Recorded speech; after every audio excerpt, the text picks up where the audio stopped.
तालुका हातगाव, जिल्हा नांदेड यांच्या आज शेतकऱ्याच्या शेतावर आलेलो आहोत. तर आपण प्रथमतः त्यांच्या शेतकऱ्याचा परिचय करून घेऊ.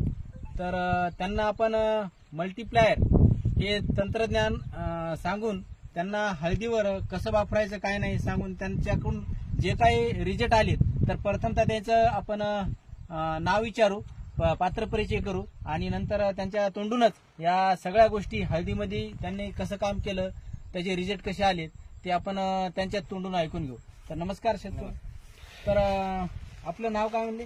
माझं नाव भीमराव भगवान सोनाळे, राहणार ओरवड, तालुका हातगाव, जिल्हा नांदेड. तर तुम्हाला मल्टीप्लायर तुम्ही वापरलं, बरोबर आहे? तर शेतकऱ्यांना तुम्ही सांगू शकता की बा मल्टीप्लायर वापरल्यानं तुम्हाला याच्या वापरायच्या अगोदर काय बदल होते आणि वापरल्यानं याच्यामध्ये काय बदल झाले? मल्टीप्लेअर वापरायच्या आधी माझी हळद म्हणजे हे होती, पतली होती आणि उगवण शक्ती पण बरोबर झाली नव्हती तिची. आणि पहिला डोस मी आपला खताचा टाकला, त्या डोसनं पण मला काही रिझल्ट वाटला नाही. नंतर मग मला मल्टीप्लेअरची माहिती मिळाली. मल्टीप्लेअर मग मी एक 10 किलोची पेटी घेतली. पेटी घेतल्याच्या नंतर मी पहिल्यानं हिची एक ड्रिचिंग केली मल्टीप्लेअरची 1 किलोची. अच्छा. हा.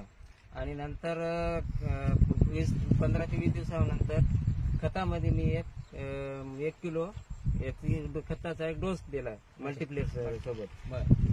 आणि तिथून अजून 20 दिवसानंतर मी अजून एक ड्रिचिंग केली आणि मला जे हळदीमध्ये रिझल्ट आहे ते 100% मिळालेलं आहे. बरोबर. म्हणजे मिळाला म्हणजे तुम्हाला आता या रिझल्टच्या हिशोबाने तुम्ही हळदीमध्ये काय बदल झालेत? म्हणजे वर्ष कितवं वर्ष आहे तुमचं हळदीमध्ये?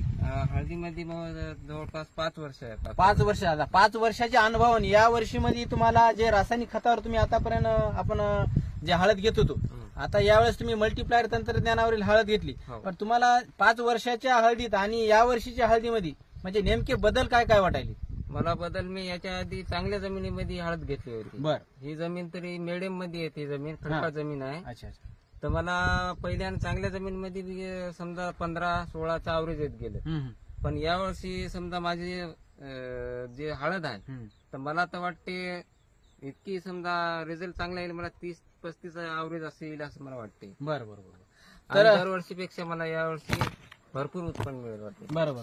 तर या गेल्या वर्षीपेक्षा फुटव्याची संख्या इकडे जा, फुटवे बघा आणि दांड्याची जाडी बघा, तर एक नंबर आहे.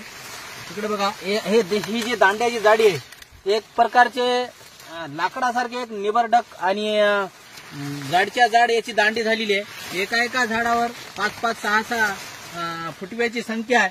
दुसरी गोष्ट, हळदी मधच्या पानामध्ये भरपूर जाडी आहे, हरितद्रव्याचं प्रमाण पण भरपूर आहे. आणि दुसरी गोष्ट, हळदीमध्ये हाईट माझ्या डोक्यापर्यंत गेलेली आहे.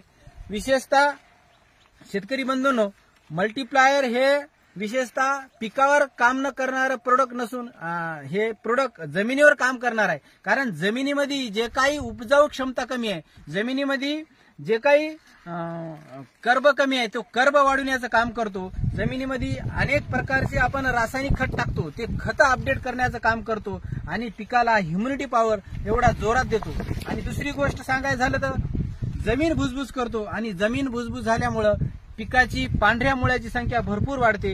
पांढऱ्या मुळ्याची संख्या भरपूर वाढल्यामुळं पिकाला अन्न सपोर्ट करण्यासाठी एक मदत मिळते आणि पिकामध्ये ह्युमिनिटी पॉवर फार जोराचा येतो. त्याच्यामुळं पानाचा आकार मोठा होतो. बघून घ्या, या हळदीच्या पिकावर कुठेही तुम्हाला एक गरप्याचा डाग दिसत नाही. दुसरी गोष्ट, कुठेही चिट्टा पडलेला तांबडा पिवळा दिसत नाही. एक प्रकारचा हिरवागार आभाळ आल्यासारखा प्लॉट आहे. आणि दुसरी गोष्ट सांगायचं झालं तर शेतकरी कमी खर्चामध्ये मल्टीप्लायर वापरून समाधानी आहे. त्यांच्या तोंडातून आपण आज ऐकून घेतलं. 5 वर्षे त्यांनी हळद घेतली आणि या वर्षी त्यांनी या 1.5 एकरच्या प्लॉटवर त्यांना 10 किलोची पेटी दिलेली आहे. त्यांना 3 ते 4 किलो आतापर्यंत सोडले. त्यांच्या हळदीमध्ये 4-5 किलो जायचं राहिलेलं आहे. तर आपण त्याच्यानंतरच्या त्याला जे रिझल्ट येणार आहे ते 4-5 किलोचे, ते महिन्याला आपल्याला वेगवेगळ्या स्वरूपात पहा भेटणार आहे. तर शेतकरी बंधूंनो, एकच विनंती, तुम्ही राहिलं जास्त करायचं तर 1 एकर करा आणि हळदीच्या प्लॉटवर कुठल्याही पिकावर तुम्ही चांगल्या प्रकारचे रिझल्ट घ्या. नमस्कार.